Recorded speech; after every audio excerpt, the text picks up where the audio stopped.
Salut à tous! Moi c'est Manel, je suis coach en développement personnel et professionnel et je suis praticienne en programmation neurolinguistique et aujourd'hui je vais vous parler de la toxicité du développement personnel.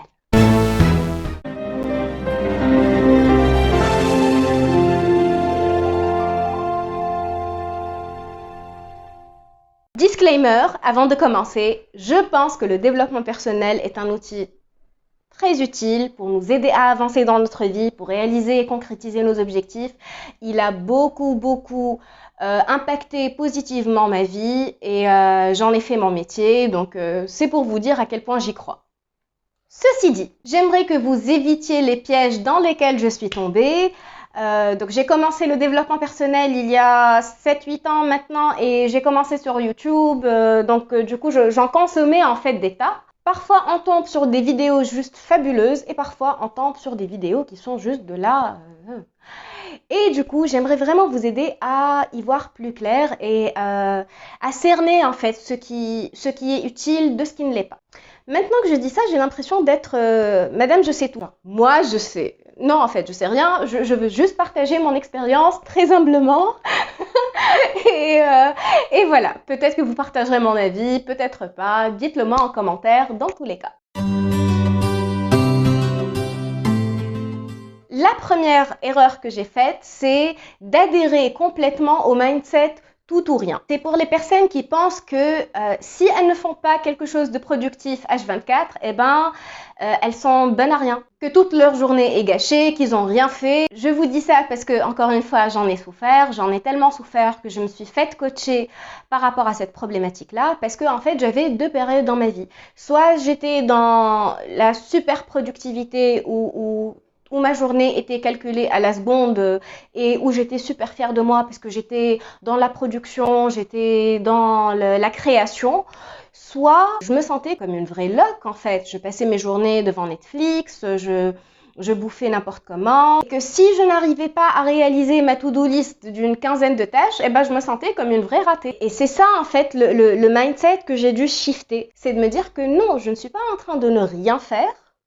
Je suis en train de me reposer et j'ai le droit de me reposer. Sauf que j'étais tellement en colère contre moi-même pour ces périodes de repos qu'à l'époque je prenais pour de la fainéantise que j'entrais en fait dans un cercle vicieux et je n'arrivais plus à être productive. J'étais tout le temps dans la culpabilisation, j'étais tout le temps dans le « t'es pas assez bonne, tu n'en fais pas assez, nanana, nanana ». Et ça impacte vraiment négativement la confiance en soi et l'estime de soi, qui sont des choses qui sont primordiales pour après rebondir. Et c'était...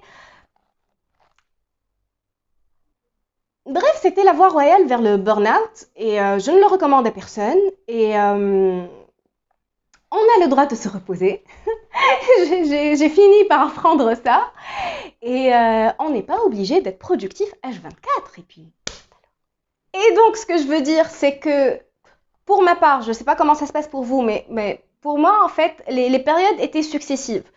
Et elles duraient plus ou moins longtemps. En fait, non, c'est pas vrai. Donc, la période de productivité durait genre maximum 6 semaines. Et après, je foutais rien pendant 3 mois. Parce que j'étais tellement à fond la caisse que, au final, tout flanche en fait. Et du coup, venait après une période d'hibernation, on va dire. Et il fallait vraiment que je touche le fond dans ma période d'hibernation pour que, tu vois, il faut qu'on redevienne productive et il faut qu'on fasse des trucs et il faut qu'on avance dans la vie.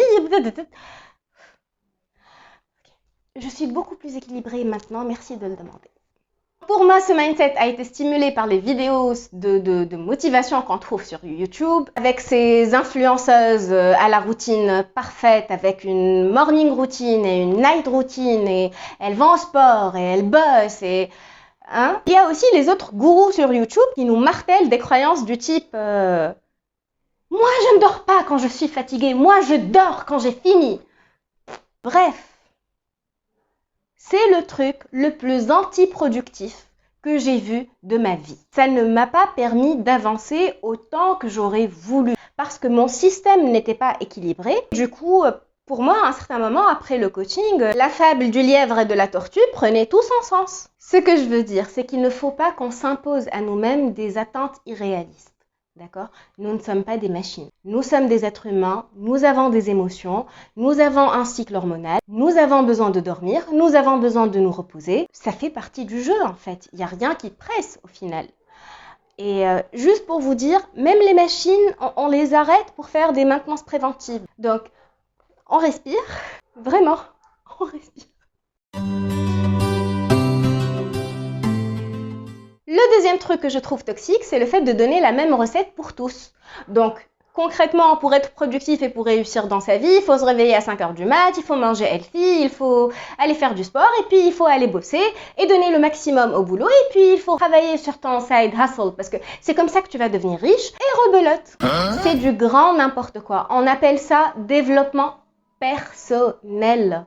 Il y a une raison derrière, c'est que c'est personnel, c'est le tien, c'est à toi de choisir ta voie, c'est à toi de choisir ce qui marche le mieux pour toi. Ce qui fonctionne pour les hommes qui ont un cycle hormonal de 24 heures ne fonctionne pas forcément pour nous les femmes qui avons un cycle hormonal de 28 jours. Il y a ça à prendre en compte. Certaines personnes sont matinales, d'autres personnes sont nocturnes et c'est comme ça. Notre histoire est différente, nos besoins sont différents, nos buts et nos objectifs dans la vie sont différents. Notre définition même de la réussite est différente. Si on se laisse aller aux définitions et aux programmes des autres, eh bien au final on va vivre une vie qui n'est pas la nôtre. On peut bien sûr s'inspirer des histoires des personnes qui ont réussi, mais puisqu'il s'agit de développement personnel, il vaut mieux tester ce qui marche le mieux pour soi. Donc, en trouvant nos propres définitions, en mettant en place notre propre méthodologie, nous allons obtenir nos propres résultats. Des résultats qui sont le plus en accord avec qui on est.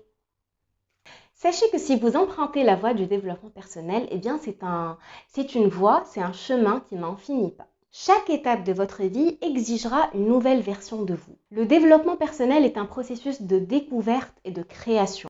Et ça durera toute votre vie, alors il n'y a vraiment pas le feu.